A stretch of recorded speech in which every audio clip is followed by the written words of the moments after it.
Voudriez-vous répondre aux préoccupations exprimées par les jeunes filles et garçons, notamment ceux de Kikwit, ma circonscription, sur le marché d'emploi?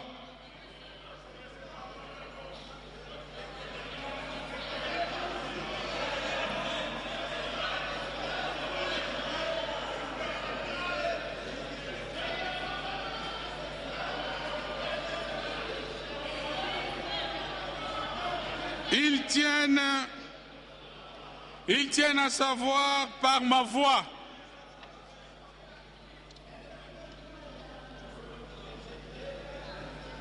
quelle est la courbe des emplois dans notre pays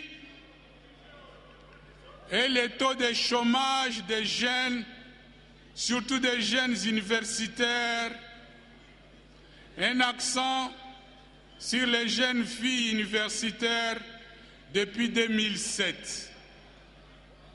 2. Quelles sont les actions menées par le gouvernement sur la création des emplois jeunes?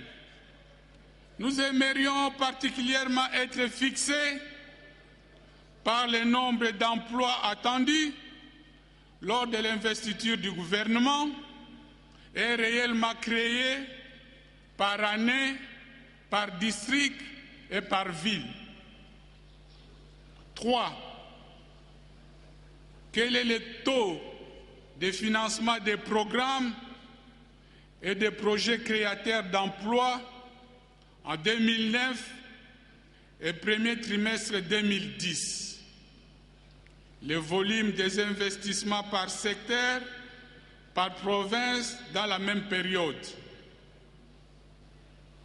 Pour me permettre à mieux conclure ma question orale avec débat, je vous invite à déposer au bureau de l'Assemblée nationale les statistiques publiées par votre ministère sur la situation de l'emploi dans la période allant de janvier 2009, mars 2010. Je vous remercie, Monsieur le Président de la séance, Loumeya Doumalégui. Merci, Honorable Loumeya, pour votre question. J'invite à présent Monsieur le Vice-Premier ministre, ministre du Travail et de la Prévoyance sociale, à répondre à la question lui posée par notre collègue Loumeya Doumalégui. Monsieur le Vice-Premier ministre, vous avez la parole. Je vous remercie, Monsieur le Président.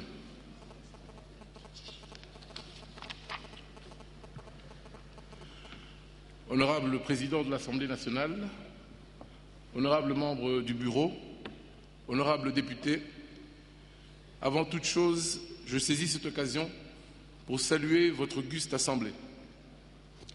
En date du 3 août 2010, votre auguste Assemblée a honoré le gouvernement de la République par le biais du ministère de l'Emploi, du Travail et de la Prévoyance sociale en lui adressant une question orale avec débat relative à l'emploi des jeunes. En effet, les préoccupations de l'auguste Assemblée portent sur, primo, la courbe des emplois dans notre pays et le taux de chômage des jeunes, secondo, les différentes actions menées par le gouvernement en faveur de la création des emplois des jeunes, ainsi que le nombre d'emplois attendus. Enfin, tertio, le volume des investissements par secteur et par province. Ces préoccupations me donnent, par la même occasion, l'opportunité d'accomplir un devoir constitutionnel de tout membre du gouvernement, qui est celui de rendre compte de ses actions au peuple par le biais de sa représentation.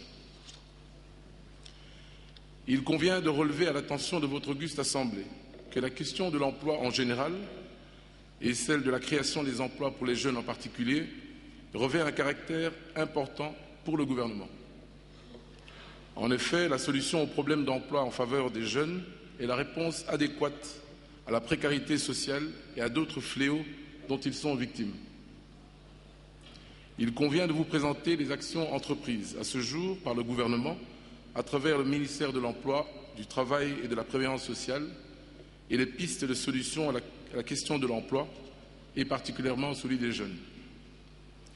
Honorable Président, honorables membres du Bureau, honorables députés, suivant divers rapports sur l'évolution de la situation de l'emploi dans le monde, dont celui publié par le Bureau international du travail, BIT en sigle, la crise financière et économique mondiale de 2008 a assombri l'année 2009 ainsi que le premier trimestre 2010 par une hausse vertigineuse du chômage au niveau international. Par ailleurs, le rapport du BIT sur la tendance mondiale de l'emploi des jeunes, publié en 2009, démontre que le monde est frappé par une grave crise d'emploi, particulièrement celui des jeunes. Ainsi, plus de 211 millions de jeunes sont sans emploi dans le monde en 2009, dont près de 40%, soit environ 83 millions, ont entre 15 et 24 ans.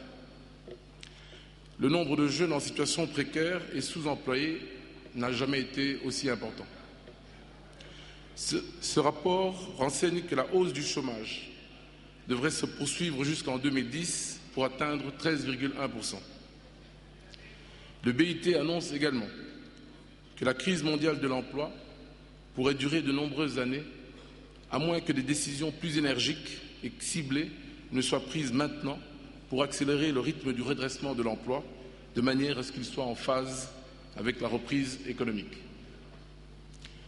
Le BIT, toujours, précise également que même dans les pays développés et dans certaines économies émergentes, l'impact de la crise s'est fait plus ressentir chez les jeunes en termes de chômage. Quant aux pays en développement, le défi est encore plus complexe. Pour le BIT, il s'agit d'une part de promouvoir les emplois et d'autre part de protéger ceux existants et d'améliorer les conditions de travail des jeunes qui souvent sont sous-employés et œuvrant dans l'économie informelle. Honorable Président, honorables membres du Bureau, honorables députés, au niveau national, il importe de relever que la République démocratique du Congo, qui n'échappe pas à cette dure réalité, se préoccupait déjà des questions relatives à l'emploi en général et celui des jeunes en particulier. C'est ainsi que le gouvernement, dans sa vision de reconstruction nationale, a résolu d'accorder aux questions de l'emploi une place de choix, parce que celui-ci constitue un puissant levier transversal pour la croissance économique, la réduction de la pauvreté et le développement durable. Ici est donc de noter que bien avant la crise financière et économique de 2008, le gouvernement de la République avait organisé au mois de septembre 2007, en réponse notamment à la problématique de l'emploi, le premier Forum national de l'emploi, dont l'objectif était de proposer une série de stratégies au bénéfice d'une forte promotion de l'emploi, entre autres dans le secteur des micro, petites et moyennes entreprises. Les travaux de ce forum, qui prennent en compte le rapport de l'enquête intitulée 1, 2, 3 de l'Institut national de statistique, INS en sigle, qui date de 2005, sur l'emploi, le secteur informel et la consommation des ménages ont démontré une forte urbanisation du chômage qui frappe plus les jeunes en âge de travailler. Cette enquête renseigne que le taux du chômage est plus élevé dans la ville-province de Kinshasa et dans les provinces du Nord et Sud Kivu. En milieu rural, de manière générale, le chômage touche presque dans les mêmes proportions les hommes et les femmes en âge de travailler. Il frappe les personnes quel que soit leur niveau d'instruction. Toutefois, les personnes les moins instruites sont les plus concernées. Cette même enquête précise que le marché national de l'emploi est caractérisé par la présence d'un nombre sans cesse croissant de jeunes, exactement 14 437 000 personnes, soit environ 52% de la population active, estimée à 27 360 000, en ce compris les jeunes nouvellement diplômés des instituts supérieurs et universités publiques et privées agréées. Enfin, l'enquête situe le taux le plus élevé de chômeurs dans la tranche d'âge de 16 à 29 ans. Honorable Président, honorables membres du Bureau, honorables députés, cette situation qui interpelle le gouvernement exige des mesures plus énergiques et orientée vers un public cible particulièrement jeune. S'agissant de la courbe des emplois dans notre pays, il convient de préciser que les données statistiques en ma possession démontrent qu'après un pic en 2008, les emplois ont connu une baisse en 2009. En somme, sur une population active estimée à 27 360 000, il ressort des mêmes données que les secteurs publics et privés réunis emploient actuellement 957 347 travailleurs, soit 3,4%, à raison de 654 083 personnes employées dans le secteur public et 303 265 dans le secteur privé. Le reste de la population active est réparti entre le travail informel, le sous-emploi, le chômage et les professions libérales. Honorable Président, honorables membres du Bureau, honorables députés, tout le diagnostic fait en son temps par le Forum national de l'emploi est en cours d'actualisation, en raison notamment de la poussée démographique et des effets néfastes de la crise financière et économique internationale. Cet état de choses me conduit à vous présenter des actions en cours menées par notre ministère. À titre d'information, depuis 2008, le gouvernement dispose d'un projet de plan d'action national pour l'emploi des jeunes et d'un programme national d'emploi des jeunes en sigle PROYEN. Ce programme a été conçu pour faciliter l'accès des jeunes au marché de l'emploi. Actuellement, une commission est instituée en vue de la relecture du projet de plan sus évoqué avant de le soumettre à la commission interministérielle besoins sociaux de base et enfin au Conseil des ministres. Auguste Assemblée, en ce qui concerne l'emploi des jeunes, le ministère de l'Emploi, du Travail et de la Prévoyance sociale à travers le PROYEN a conçu différents projets susceptibles de générer des emplois en faveur des jeunes. Ici, je distingue deux catégories de jeunes, en l'occurrence les jeunes qualifiés et ceux non qualifiés. Pour la première catégorie, c'est-à-dire les jeunes diplômés et demandeurs d'emploi, ils sont généralement confrontés aux exigences des entreprises qui requièrent un minimum d'expérience professionnelle. Quant aux jeunes non qualifiés, demandeurs d'emploi, le problème est plus complexe car il leur faut, selon le cas, des formations spécialisées pour les rendre compétitifs sur le marché de l'emploi. En ce qui concerne cette dernière catégorie, un groupe de travail au sein du ministère examine actuellement des possibilités de faciliter l'accès à ces jeunes à des formations qui pourraient être assurées par l'Institut national de préparation professionnelle, INPP en sigle. Les récipiendaires de cette formation bénéficieront d'un accompagnement méthodologique et d'un suivi post-contrat. En ce qui concerne la première catégorie, c'est-à-dire les jeunes qualifiés, le PROYEN, le programme cadre de création d'emplois et de revenus, en sigle PROCER, ainsi que l'Office national de l'emploi, travaillent actuellement sur un projet dont l'objectif est de mettre en place des mécanismes devant leur permettre de bénéficier du premier contrat sous forme de stage professionnel. Cette démarche cadre avec les orientations stratégiques du Pacte mondial sur l'emploi auquel le gouvernement a souscrit. L'objectif poursuivi est de favoriser l'insertion socio-professionnelle des jeunes demandeurs d'emploi et de leur assurer un contact régulier avec le marché du travail. Honorable Président, honorables membres du Bureau, honorables députés, en mars dernier, j'ai organisé un atelier d'échange de vues et d'harmonisation avec les ministres provinciaux ayant l'emploi, le travail et la prévoyance sociale dans leurs attributions en vue de créer un cadre permanent de concertation.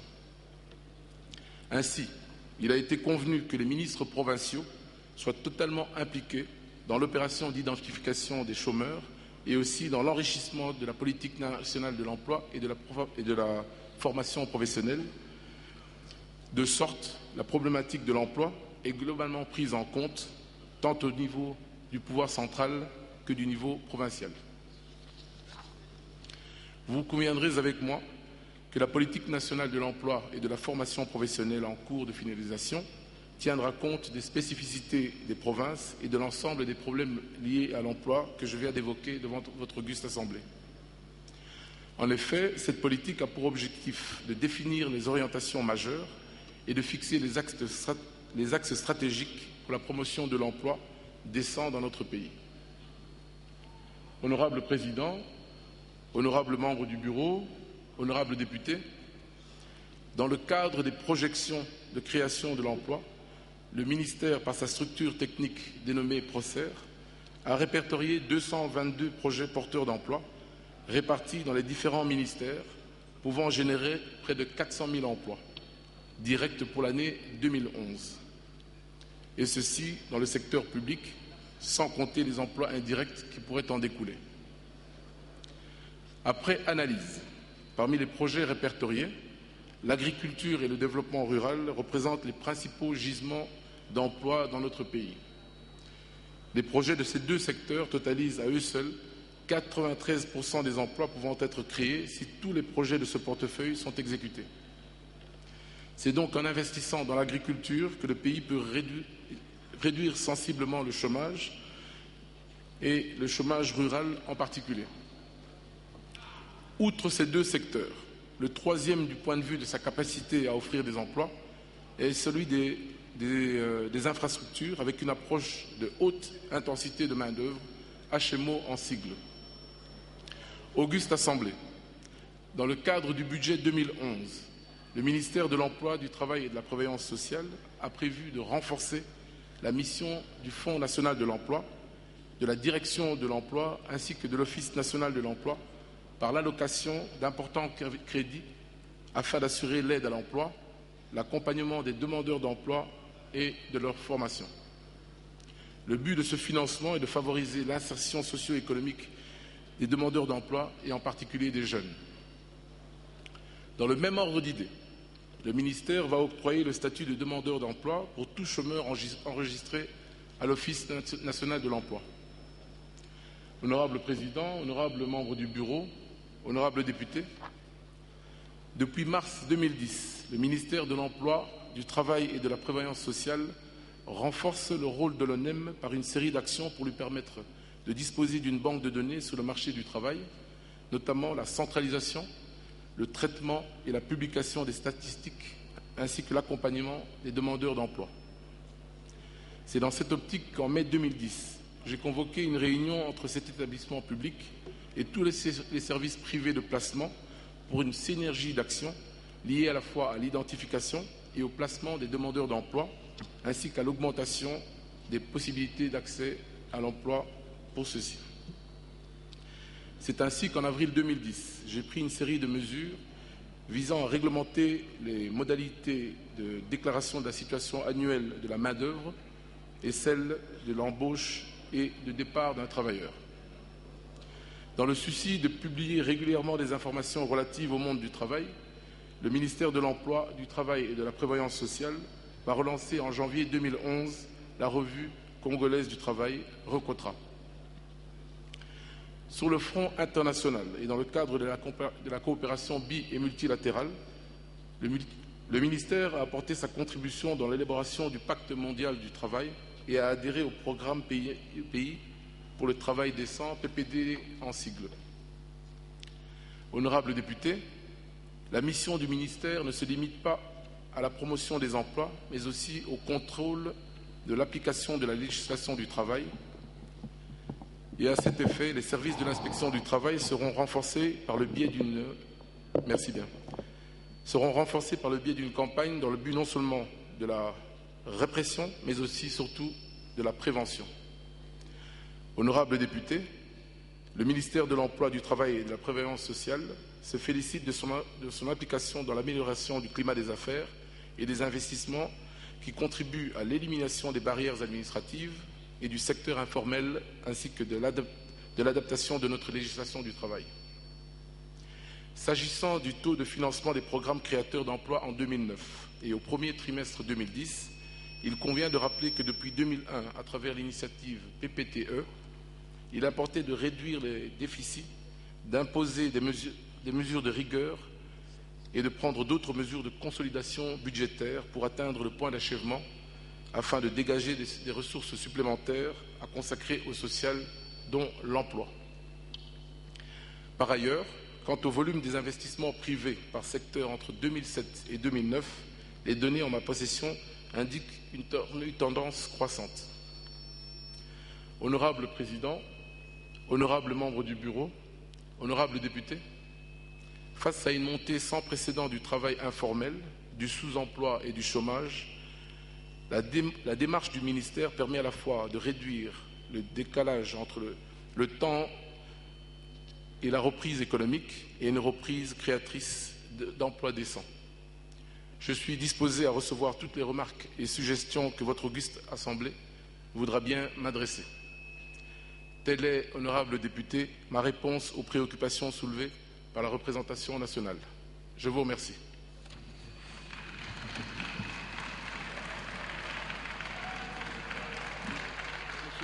Monsieur le Président. Merci, Monsieur le Vice-Premier ministre. Vous pouvez reprendre votre place. Merci bien, Monsieur le Président. Je voudrais simplement m'assurer que vous avez bien reçu les graphes tels que demandés par l'honorable Louméa. Merci bien. Merci. Honorables députés, estimés collègues, vous venez de suivre successivement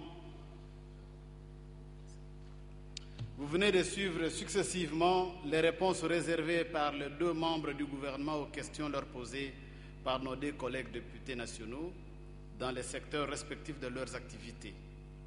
Sur ce, je déclare ouvert le débat sur ces questions et je demande à ceux de nos collègues députés qui souhaiteraient intervenir dans ce débat de se manifester auprès du rapporteur de l'Assemblée nationale.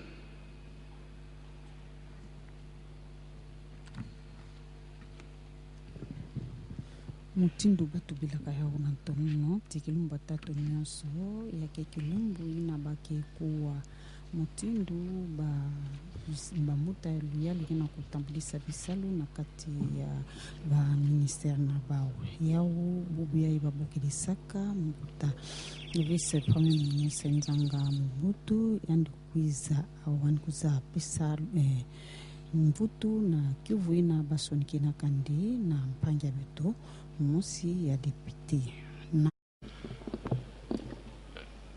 Je vous remercie pour la parole, Monsieur le Président.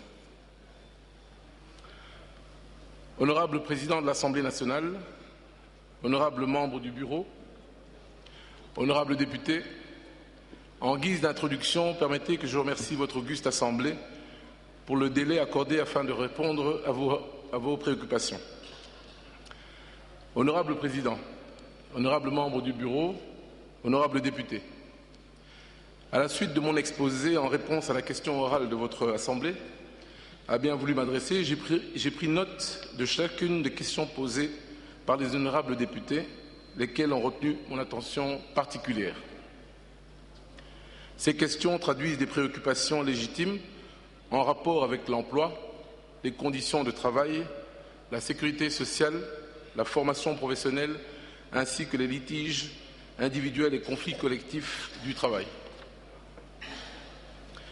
S'agissant de la politique de l'emploi, il importe de relever que cette dernière fait partie intégrante de la politique économique du gouvernement et mérite un traitement synergique avec les autres instruments de politique gouvernementale, étant donné son caractère transversal.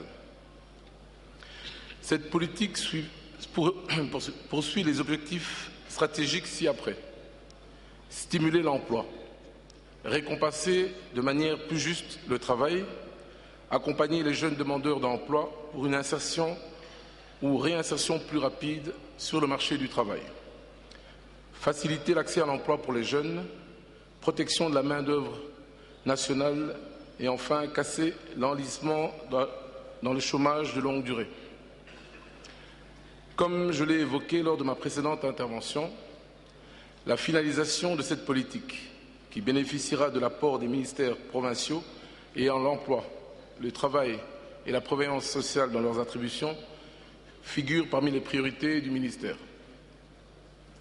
À ce jour, le draft 1 de la politique nationale de l'emploi et de la formation professionnelle est disponible et sera soumis pour examen et adoption à la session du Conseil national du travail prévue en décembre prochain. Une fois adopté par celui-ci, ce projet devra être soumis à la commission interministérielle Besoins sociaux de base et au Conseil des ministres. Je rappelle à l'auguste Assemblée que le gouvernement dispose aussi d'un plan national pour l'emploi des jeunes dont les orientations stratégiques reposent sur la promotion de l'emploi, l'entrepreneuriat, la formation et l'apprentissage professionnel. Tous ces aspects seront intégrés dans la politique nationale de l'emploi et de la formation professionnelle. Concernant la protection des emplois existants, l'article 78 du Code du travail donne la latitude à l'employeur, pour des raisons économiques ou des réorganisations attestées par l'inspecteur général du travail, de supprimer les emplois, moyennant l'autorisation du ministère ayant l'emploi, le travail et la prévoyance sociale dans ses attributions. Cependant, si le ministère se montre soucieux d'accompagner les entreprises en difficulté, en privilégiant la concertation et la recherche de solutions alternatives au licenciement massif, surtout à l'issue de la dernière crise économique et financière qui a touché durement tout le tissu économique congolais, les licenciements abusifs restent réprimés. Honorable Président, honorables membres du Bureau, honorables députés, quant aux données statistiques qui ont préoccupé un bon nombre d'entre vous, je tiens à vous affirmer que, conscient de l'importance de réorganiser le marché du travail, j'ai pris des mesures devant permettre au ministère d'identifier les demandeurs d'emploi sur toute l'étendue de la République, de dénombrer ceux d'entre eux qui sont placés et disponibles et disponibiliser les offres d'emploi. Notons que l'Office national de l'emploi, ONEM en sigle, au regard de l'étroitesse de ses moyens et de la faible couverture de ses services sur toute l'étendue du territoire national, ne dispose à ce jour que des données partielles de la ville de Kinshasa, qui se résument de la manière suivante, et cela de 2007 à 2009. Offre d'emploi reçue 585. Nombre de demandeurs d'emploi enregistrés 93 638. Nombre de demandeurs d'emploi placés 2371. Le bilan des efforts du gouvernement dans le secteur de l'emploi exige de notre part la mise à contribution d'une approche aussi bien quantitative que qualitative, en termes notamment de nombre de demandeurs d'emploi enregistrés et placés, de nombre d'emplois créés et protégés, ainsi que des mesures d'encadrement idoines. Aussi, le ministère négocie des conventions de partenariat avec des universités publiques et privées agréées, les confessions religieuses et les syndicats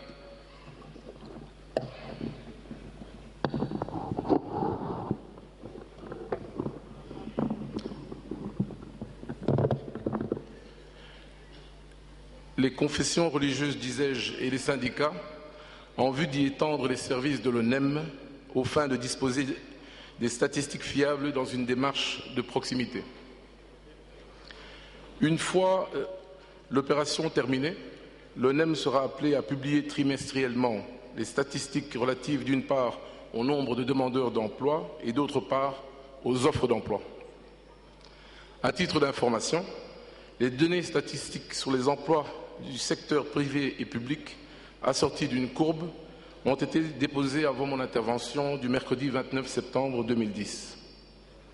Il en va de même pour les données statistiques relatives au nombre d'étudiants finalistes déversés sur le marché de l'emploi.